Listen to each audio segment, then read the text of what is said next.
کر دعا کرتے تھے، اے اللہ اس کو قبول فرما۔ اور سامعین کرام وہ مہینہ آ چکا ہے، اللہ رب العزت نے قرآن میں ہم سب کو مخاطب ہو کر فرمایا شہر رمضان الذی انزل فیہ القرآن ہدی للناس وبینات من الہدی والفرقان۔ یہ وہ مہینہ ہے جس کو اللہ تعالیٰ نے قرآن کریم کے نازل کرنے کے لیے منتخب فرمایا، جس میں اللہ تعالیٰ کی رحمت کی گھٹائیں اپنے بندوں پر یوں یوں کر کے برستی ہیں، مغفرت کے بہانے تلاش کیے جاتے ہیں۔ رات کے وقت میں اللہ تعالیٰ کا منادی آواز لگاتا ہے کہ ہے کوئی مغفرت چاہنے والا کہ میں اس کی مغفرت کروں، ہے کوئی رزق مانگنے والا کہ میں اس کو میں رزق دوں، ہے کوئی مبتلا آزاد، مبتلا مصیبت، مبتلا امراض جس کو میں عافیت عطا کروں۔ اور فرض یہ کہ یہ مہینہ اللہ تعالیٰ کی رحمتوں اور برکتوں کا موسم بہار ہے۔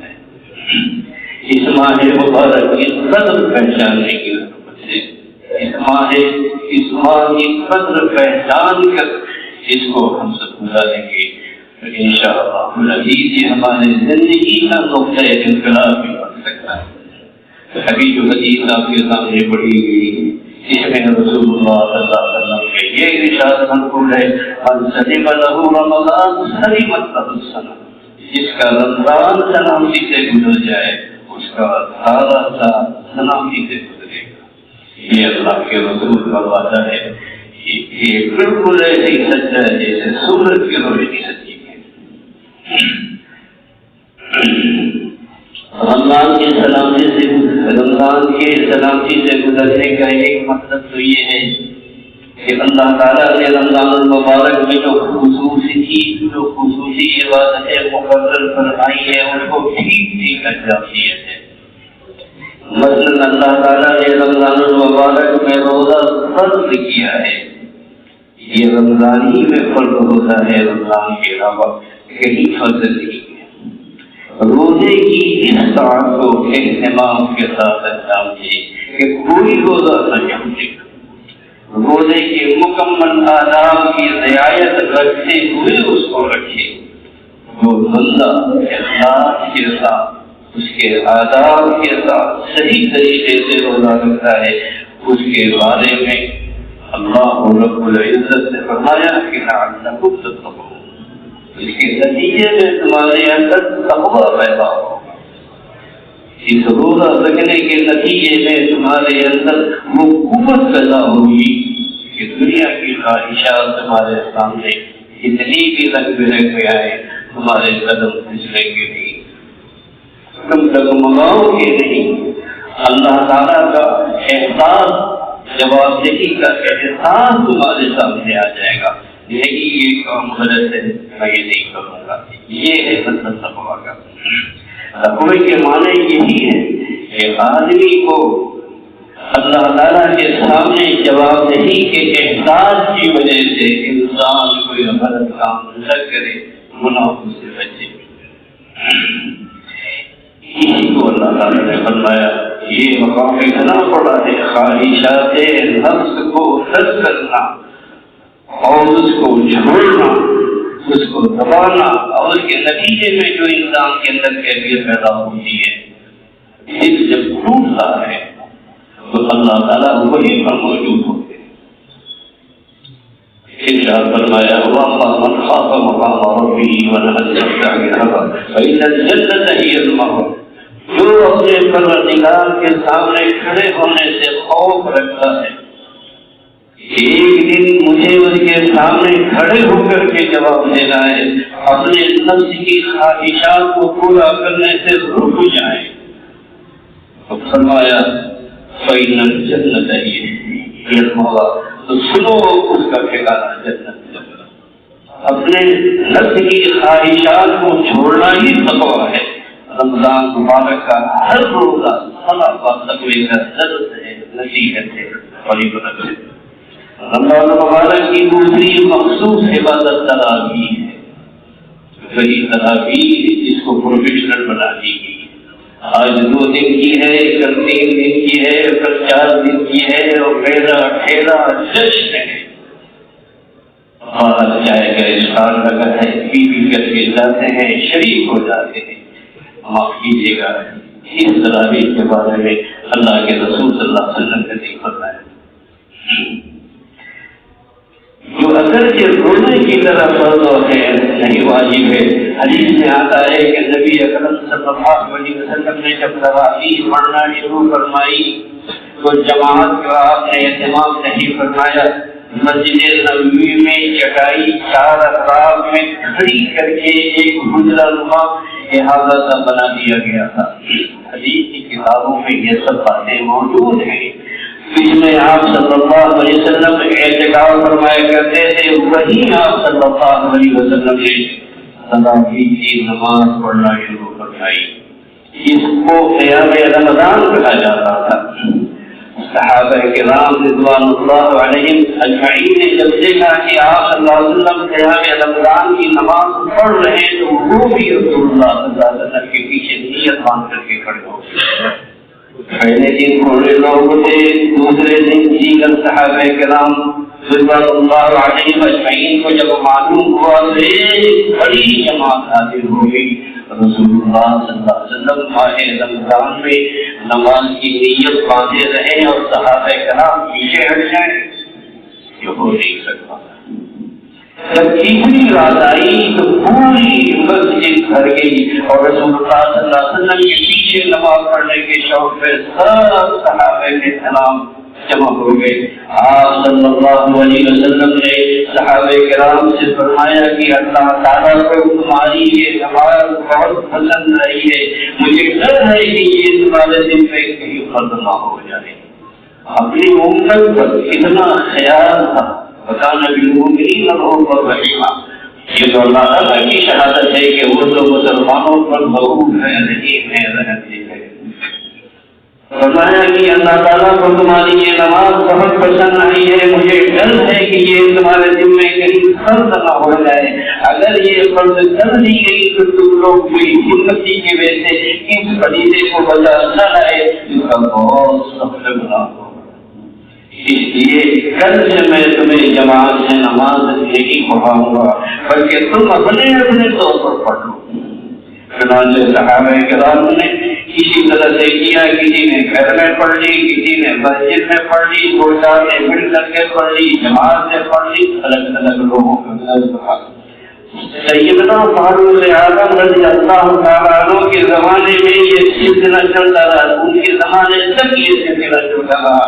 ایک دفعہ انہوں نے دیکھا کہ مسجد نبوی میں لوگ ٹولیوں کی شکل میں، جماعتوں کی شکل میں تراویح پڑھ رہے ہیں.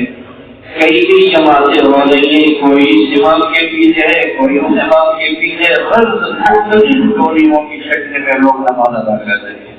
فاروق اعظم رضی اللہ تعالیٰ عنہ نے فرمایا کہ اب وہی کا سلسلہ تو ہے. اور رسول اللہ صلی اللہ علیہ وسلم کے فرمان کے مطابق اللہ تعالیٰ کو یہ جماعت بہت پسند تھی. یہ قوم کہنے والا سیدنا فاروق اعظم، ان کے فیصلے کئی بار ایسا ہوا کہ اللہ تعالیٰ کی طرف سے تائید آئی اور رسول اللہ صلی اللہ علیہ وسلم کو تسلیم کی گئی. لہذا اب ایسا کریں کہ سارے لوگ ایک ہی امام کے پیچھے تراویح ادا کریں، اور امام وہ ہوگا جس کے بارے میں رسول اللہ صلی اللہ علیہ وسلم نے بتایا ہے. تمام صحابہ کرام میں سب سے بہترین قرآن پڑھانے والے حضرت ابی بن کعب رضی اللہ تعالیٰ عنہ. ہر صحابی کی الگ شان ہے. سیدنا علی کے بارے میں ابھی آپ سنیں گے. آپ صلی اللہ علیہ وسلم نے فرمایا تھا کہ علی بہترین قاضی ہے. یعنی مطلب سارے تمام صحابہ میں لوگوں کی تنازعات فیصلہ کرنے کے معنی میں سب سے بہتر علی. میراث کے تمام مسائل کو صحابہ کرام میں سب سے زیادہ جاننے والے حضرت زید بن ثابت رضی اللہ تعالیٰ عنہ ہیں. حلال و حرام کا زیادہ علم رکھنے والے معاذ بن جبل ہیں.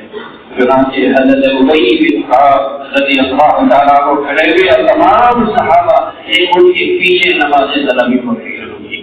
اگلے دن جب سب لوگ حضرت ابی بن کعب رضی اللہ تعالیٰ عنہ کی آمد میں ایک جماعت سے تراویح ادا کر رہے تھے تو سیدنا فاروق اعظم نے یہ منظر دیکھا اور ان پر جذبہ ان کی زبان سے نکلا نعمت بالضحى، یہ تو بڑی اچھی بات ہوگی۔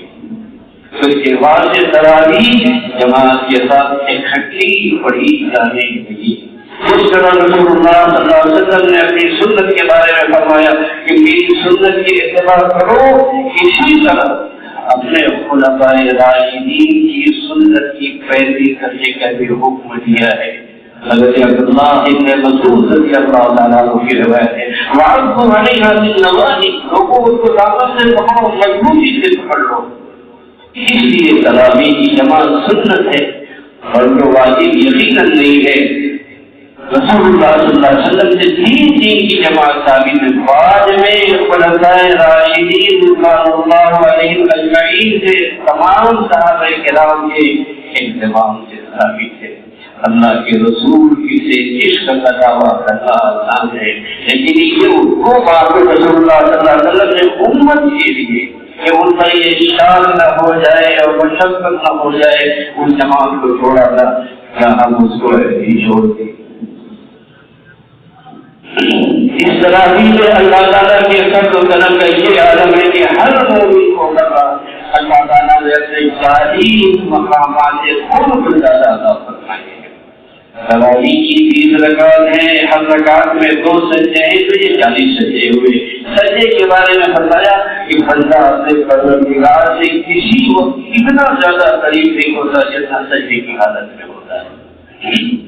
اللہ تعالیٰ کے قرب کا سب سے اعلیٰ مقام اور اعلیٰ ذریعہ یہی سجدہ ہے۔ اسی لیے قرآن کریم میں فرمایا اور کتنے پیار سے سجدہ کرو میرے قریب آ جاؤ۔ سب لوگ پیشانی میرے سامنے نبی پر ٹیکتے ہو، اس وقت تم مجھ سے سب سے زیادہ قریب ہو جاؤ۔ اللہ تعالیٰ فرماتے ہیں وَنَحْنُ أَقْرَبُ إِلَيْهِ مِنْ حَبْلِ الْوَرِيدِ، ہم بندے کے اسی لگے نہ سے بھی زیادہ قریب ہیں۔ اللہ تعالیٰ بندے کے بڑے قریب ہے، لیکن بندہ اللہ تعالیٰ سے دور ہے، اس کا دل دماغ کہیں اور لگا ہوا ہے، خواہشات کہیں اور جا رہی ہے، جذبات کچھ اور پیدا ہو رہے ہیں، اس کو اللہ تعالیٰ کے قرب کا احساس بھی نہیں۔ اللہ تعالیٰ کے رحم سے زیادہ قریب ہونے کے باوجود بندہ ان سے غافل ہے۔ فارسی شاعر کا ایک شعر ہے، کیونکہ ہر طرف ہے امن نزدیکی، من کی ہر طرف ہے بغایا اے اللہ، اپنی طرف سے مجھ سے آپ مجھ سے بہت قریب، لیکن میں اپنی طرف سے آپ سے بہت دور۔ دل میں کچھ اور خیالات ہیں، جذبات کچھ اور ہیں، صبح سے لے کر شام تک فکر کچھ اور ہے، سب کی دوسری طرف ہے، آپ کا خیال اور آپ کی طرف کی یاد نہیں ہے۔ وہ قول شاید بڑی دور سے نبی تک بڑی دور سے ابھی تک سگے شام کی مسافت ہم دیا ہے، خود نے شکر کی ادا کر۔ اللہ تعالیٰ ہم سب کو اپنے خود کا شکر ادا کرتا ہے۔ اللہ تعالیٰ فرماتے ہیں میں تو قریب ہوں، بندگی دور ہے، اے بندے تو میرے پاس آ جا، سجدہ کرو میرے پاس آ جا۔ جب دھیان سے سجدہ کیا جائے گا تو میرے قریب آ جاؤ گے۔ حضرت مسعود فرماتے ہیں وہ اتنے سے قریب کہ دنیا میں گر گئے، وہ اتنے سے قریب کہ دنیا پہ گر گئے، میں جا رہا تھا دور لگتا کیے ہوئے۔ جب دھیان سے اللہ تعالیٰ کی بارگاہ میں سجدہ حاضر ہو کر سجدہ کیا جائے گا تو اندازہ ہوگا کہ بہت ہی قریب ہے۔ یہ سجدہ ایسی ہی چیز ہے۔ اللہ تعالیٰ نے عام دنوں سے زیادہ رمضان المبارک میں 40 مقامات خود بندے کو ادا فرمائے تھے۔ اگر پابندی سے پورے رمضان میں تراویح ادا کی جائے تو 1200 سجدے بنتے ہیں۔ پورے زمانے مبارک میں اللہ تعالیٰ نے 1200 مقامات سے خود تراویح کے ذریعے بندے کو ادا فرمائے۔ یہ معمولی بات ہے، معمولی بات نہیں ہے۔ رسول اکرم صلی اللہ علیہ وسلم نے فرمایا تھا ان اللہ فرض علیکم صیامہ وسنن لکم قیامہ، اللہ تعالیٰ نے لوگوں کے رمضان المبارک میں دن کے روزے فرض کیے ہیں اور میں نے تمہارے لیے رات کے قیام یعنی تراویح سنت مقرر کر دی ہے۔ روزے اور تراویح کی عبادت اس مہینے کے ساتھ خاص ہے. عام دنوں میں فرض روزہ نہیں ہے. اللہ کی جماعت تو مقبول نہیں ہے. رمضان المبارک سلامتی سے گزر جانے کا پہلا مطلب یہ ہے کہ مخصوص ساعتوں کو ٹھیک اجر دیا جائے. رمضان المبارک کے سلامتی کے ساتھ گزرنے کا دوسرا مطلب یہ ہے کہ رمضان المبارک میں ہر آدمی اس بات کا خصوصی اہتمام کرے کہ اس سے کوئی گناہ سرزد نہ ہو. ورنہ یہ بڑی عجیب بات ہوگی کہ پہلے کھانا پینا حلال تھا, اپنی بیوی سے جنسی تعلق حلال تھا, پھر رمضان المبارک میں یہ حلال چیزیں تو چھوڑ دی, لیکن جو چیزیں رمضان المبارک سے پہلے ہی حرام تھی وہ نہ چھوڑی. مثلا غیبت, جھوٹ بولنا پہلے بھی حرام تھا, رمضان المبارک میں وہ نہ چھوڑا. رشوت لینا عام حالات میں بھی حرام تھی, اور رمضان میں رشوت بھی نہ چھوڑی. عام دنوں میں غیبت کرنا حرام تھا, رمضان میں غیبت بھی کر رہا ہے, جھوٹ بھی بول رہا ہے, تکلیف بھی پہنچا رہا ہے.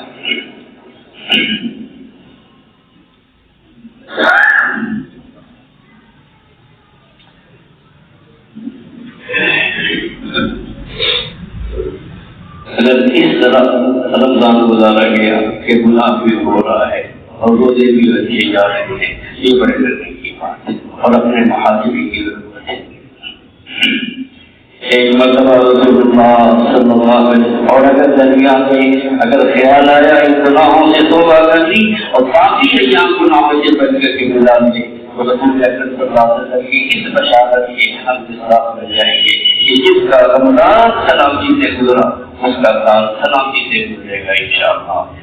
آخر ایک مرتبہ رسول اللہ صلی اللہ علیہ وسلم خطبہ دینے کے لیے تشریف لائے. پہلی سیڑھی پر قدم رکھا تو آمین فرمایا, دوسری سیڑھی پر قدم رکھا پھر آمین فرمایا, تیسری سیڑھی پر قدم رکھا تو پھر آمین فرمایا. صحابہ کرام رضوان اللہ علیہم اجمعین نے عرض کیا کہ اللہ کے رسول ہم نے کوئی دعا تو سنی نہیں, آپ صلی اللہ علیہ وسلم سے 3 مرتبہ آمین آمین سن رہے ہیں, یہ مسئلہ کیا ہے؟ رسول اللہ صلی اللہ علیہ وسلم نے فرمایا جب میں خود پر پھیرنے کے لیے آنے لگا کہ جبریل امین علیہ السلام میرے سامنے آ گئے. انہوں نے 3 دعائیں مانگی, ان میں سے ہر دعا پر میں نے آمین کہی. وہ 3 دعائیں حقیقت سے بددعا تھی. پہلی بددعا یہ تھی ان احادیث کو پڑھتے ہوئے دل لگن جاتا ہے. آپ صلی اللہ علیہ وسلم کے الفاظ سے برباد ہے وہ شخص جس کو اس کے والدین بڑھاپے کی حالت میں ملے وہ اپنے گناہوں کی مغفرت نہ کرا سکتا. یعنی والدین بول رہے ہیں ان کی خدمت کی ضرورت ہے تو ایسے آدمی کو اپنے گناہوں کی بخشش فرمانا بہت ہی آسان ہے, کیونکہ والدین کا مرتبہ اللہ تعالیٰ نے ایسا رکھا ہے اگر ان کو ایک مرتبہ پیار و محبت کی طرح سے دیکھا تو ہر جو ہونے کا ثواب ملتا ہے. پھر فرمایا ہر بات وہ شخص جس کے سامنے رسول اللہ صلی اللہ علیہ وسلم کا عشق گرامی کی اہمیت ہے وہ آپ سب ضرور سمجھیں. تیسرے نمبر پر فرمایا ہر بات وہ شخص جس کو رمضان کا مہینہ ملا اور پورا رمضان بدل گیا کو اپنے گناہوں کی بخشش کر سکا. رمضان مبارک میں اللہ تعالیٰ کی رحمت مغفرت کے بہانے ڈھونڈ دی ہے. قدم قدم پر مغفرت کے سامان سے شیطان کو خیر کر دیا گیا تھا, اس کے باوجود اس کی محنت ربی مسائل نہ کرا سکا. اللہ تعالیٰ کہیے جبریل امین علیہ السلام کا طرف ہوتے ہیں اور رسول اللہ صلی اللہ علیہ وسلم آمین فرمانے.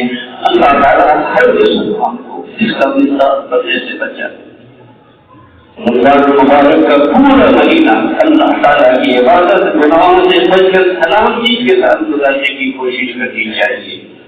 انشاءاللہ رسول اللہ صلی اللہ علیہ وسلم کی پیشی گوئی کے مطابق اور وعدے کے مطابق پورا سال سلامتی سے عافیت سے گزرے گا. آج کل کے حالات میں ہر مسلمان پوری امت کی طرف سے استغفار کرے, ہم اس پر جس مقدار بلا میں مبتلا ہے، چاروں طرف مسائل کے پہاڑ کھڑے ہوئے ہیں، مصیبتیں اور آفات ہیں کہ رک ہی نہیں۔ یہ خدائی ہماری شامت امان ہے، اس لیے پوری امت کی طرف سے مغفرت کی دعا مانگنی چاہیے۔ ان مظلوم مسلمانوں بچوں کے بارے میں بھی غور کرنی چاہیے۔ اللہ تعالیٰ سے اپنی افطار کی عبادتوں میں افطار کے مسلمانوں پر ان مسلمان ماؤں بہنوں عورتوں کو بھی لانا چاہیے ان کے بعد خوش نہیں ہے۔ اسی طرح یہ بھی دعا کرے کہ اللہ تعالیٰ ہمارے حکام و عوام کو اپنے حالات کی اصلاح کی توفیق عطا فرمائے۔ رمضان کی باتوں میں خاص طور پر یہ دعائیں کرنے کی ضرورت ہے، معروفی اللہ کے کس بندے کی دعا قبول ہو جائے اور سب کا بھی آباد ہو جائے۔ وآخر دعوانا ان الحمد للہ رب العالمین۔